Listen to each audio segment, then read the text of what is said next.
Muraho mwese abadukurikira. Nk'ibisanzwe nitwa Benimana Emmanuel. Muri iyi minsi turi kugenda dusobanura amazina.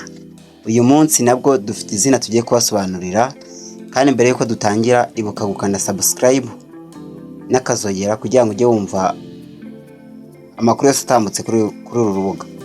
Tugiye ku busobanuro bw'izina Eric. Eric mbese risobanura iki? Eric ubundi ni izina rikomoka mu gihugu cyitwa Scandinavia. Eric ni izina ryiza cyane. Eric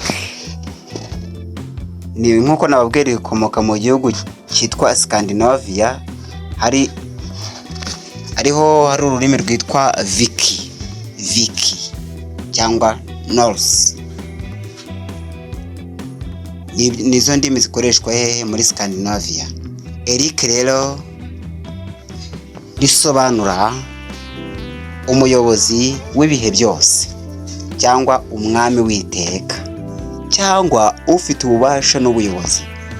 Urumva ko bijyanye no kuyobora. Nibwo busobanuro bwa Eric, umuyobozi w'ibihe byose. Abantu rero bitwa ba Eric hari ibintu bikunda kubaranga. Bafite muri bo kuyobora no kugira ubwenge.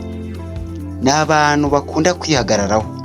Umva, igitekerezo cyabo bakunda kugihagararaho bagashikama, ntago bava ku ijambo, kandi bakunda kwigirira icyizere.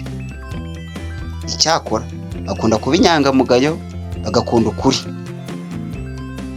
bakunda gutera abandi imbaraga no kubayobora. Muri bo nyine bifitemo ubuyobozi. Ba Eric rero bisobanura umuyobozi w'ibihe byose. Ba Eric turabasuje, kandi icyo nabifuriza ni ukugira muri mwebwe ubunyangamugayo nk'uko musanzwe bibarangwaho.